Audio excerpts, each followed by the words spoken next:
देखिए, मैं आपको बताता हूँ कि जब सरकार बात करती है सबका साथ, सबका विकास, सबका विश्वास और सबका प्रयास, जी। इस मोदी सरकार ने 2014 में सबका साथ सबका विकास का नारा दिया था। जी। 2019 में सबका साथ सबका विकास सबका विश्वास का बात करी, और अब जी। सबके प्रयास की बात चल रही है।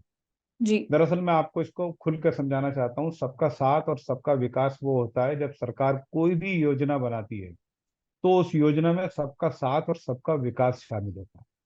जी।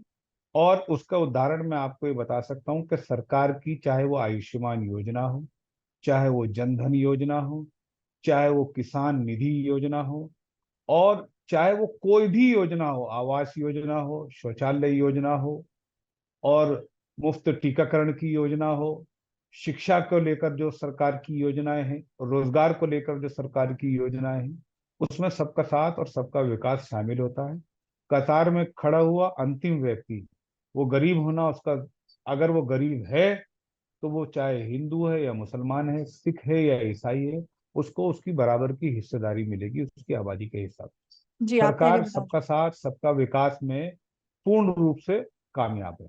और तो जब आप कितने सबके नंबर विश्वास देते हैं की मोदी बात आती है, सरकार को? 100 में से 100 नंबर देता हूँ। 100 में से 100 नंबर? आप समझ लीजिए। मैंने कहा, मैं आपके चैनल के माध्यम से एक योजना भारत सरकार की या भारतीय जनता पार्टी के राज्य सरकारों की ऐसी आप मुझे बता दीजिए जो किसी भी धर्म के लिए निकाली गई। धार्मिक आधार पर हमारी कोई भी योजना नहीं है, बल्कि आर्थिक आधार पर, गरीबी के आधार पर। आज आज फ्री राशन जो पूरे देश भर में मिल रहा है, वो फ्री राशन किसी की जाति और धर्म पूछ कर नहीं मिलता है। जिस गरीब के घर में, जो बीपीएल जी रहा है अपनी जिंदगी, जिस गरीब के घर में राशन नहीं है, उस घर तक जी। राशन प्रधानमंत्री नरेंद्र मोदी जी पहुंचा रहे हैं। तो मैं कैसे ये बात कह सकता हूं कि नंबर कम हो रहे हैं? नंबर पूरे हैं। प्रधानमंत्री नरेंद्र मोदी जी अपने लक्ष्य के प्रति समर्पित हैं। उसके बाद जब तीसरी बात आती है सबका साथ सबका विकास और सबका विश्वास, ये बहुत गहरी बात कह रहा हूं। 2014 का लोकसभा चुनाव जीतने के बाद प्रधानमंत्री नरेंद्र मोदी जी ने 16 मई को अहमदाबाद में अपने कार्यालय से खड़े होकर ये कहा था कि ये सरकार सबका साथ सबका विकास को समर्पित सरकार है, सबने हमें योगदान दिया है। और अगर इस प्रधानमंत्री नरेंद्र मोदी जी को समझना हो ना जी, तो 2017 में जब पहली बार उत्तर प्रदेश में सरकार बनी भारतीय जनता पार्टी की प्रचंड बहुमत के साथ, तो प्रधानमंत्री नरेंद्र मोदी जी ने भारतीय जनता पार्टी के कार्यालय में खड़े होकर कार्यकर्ताओं को संबोधित करते हुए चुनाव के बाद क्या कहा था? वो चुनाव के बाद कहा था, वो ये कहा था कि सरकारें बनती बहुमत से हैं, चलती सर्वमत से। और सर्वमत की सरकार बनाने के लिए उत्तर प्रदेश में जब सरकार बनी, मुख्यमंत्री योगी आदित्यनाथ जी की शपथ हुई, उनके साथ साथ मोहसिन रजा को भी एमएलसी बनाकर सर्वमत की सरकार बनाने का प्रयास किया। इसे कहते हैं सर्वमत की सरकार बनाने। प्रधानमंत्री नरेंद्र मोदी जी को अगर समझना हो ना, तो 2019 का लोकसभा चुनाव जब खत्म हो गया, भारतीय जनता पार्टी के संसदीय दल की बैठक पार्लियामेंट एनेक्सी में बुलाई गई। उस पार्लियामेंट एनेक्सी में माननीय प्रधानमंत्री नरेंद्र मोदी जी, जहां इस देश के सभी चुने हुए सांसदों से, भारतीय जनता पार्टी के सांसदों से मुखातिब होते हैं, तो वो ये कहते हैं कि जैसा छल इस देश के दलितों के साथ 70 साल में, 65 साल में सो कॉल्ड सेकुलर पार्टीज ने करा है, सेम वैसा ही छल इस देश के अल्पसंख्यकों के साथ और मुसलमानों के साथ हुआ है। आज आवश्यकता है कि उनके बीच में जाने की जरूरत। अगर प्रधानमंत्री नरेंद्र मोदी जी को समझना हो, तो तेलंगाना में भारतीय जनता पार्टी की जो राष्ट्रीय कार्यकारिणी होती है, उसमें माननीय प्रधानमंत्री नरेंद्र मोदी, चुनाव नहीं है, अपने कार्यकर्ताओं से कह रहे हैं कि देखिए, आप संघर्ष यात्रा निकालिए जहां निकालना है, लेकिन इस देश के पसमानदा मुसलमान जो अपने अपने ही समाज में छुआछूत और दंश को झेल रहे हैं, जो उस बीमारी को झेल रहे हैं, छुआछूत की बीमारी को, ऊंच नीच की बीमारी को, गैर बराबरी की बीमारी को झेल रहे हैं, आवश्यकता है उस समाज के बीच में जाइए।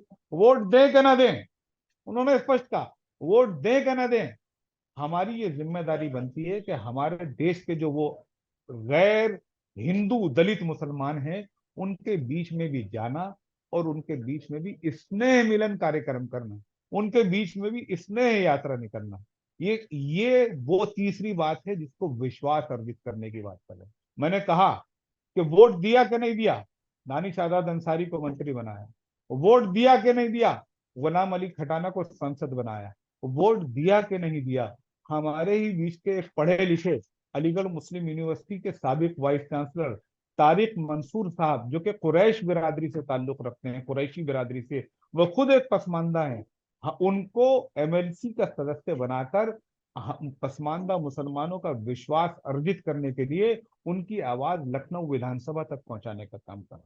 एक गुर्जर, वन गुर्जर, अति पसमानदा, एक तो होता है पसमानदा, एक होता है अति पसमानदा, शेड्यूल ट्राइब समाज से Ghulam Ali Khatana, so called secular parties ने 70 साल उनका वोट लिया, 75 साल, सपना नहीं देख सकते थे, कल्पना नहीं कर सकते थे कि उनका कोई विधायक भी बनेगा, सांसद भी बनेगा। ऐसे गुलाम अली खटाना को जम्मू कश्मीर से लाते हैं, राज्यसभा सांसद बनाते हैं, केवल इसलिए कि भारतीय मूल के गैर हिंदू पसमानदा मुसलमानों का विश्वास अर्जित किया जा सके। आतिफ रशीद गाड़ा बिरादरी से ताल्लुक रखता है, मेरी बिरादरी में किसी ने सपना नहीं देखा कि हम कभी भारत सरकार में मंत्री का दर्जा लेंगे। मुझे अल्पसंख्यक आयोग का उपाध्यक्ष बनाया, कार्यकारी अध्यक्ष बनाया। क्यों बनाया?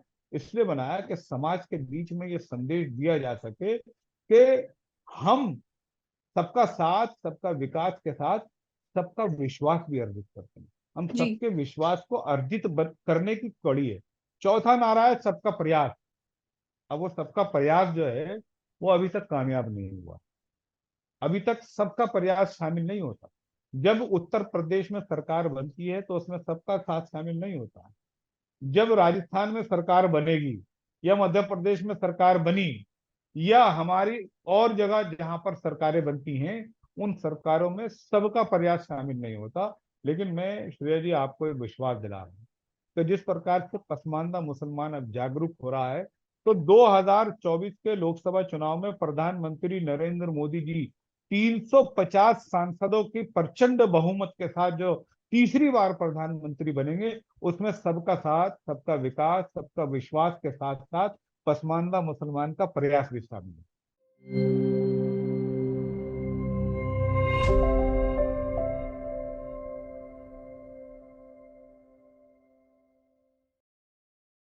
Please remember to subscribe to us and switch on the notifications for this channel. For our other social media links, more content, and to support our work, please visit citti.net. धन्यवाद, नमस्कार.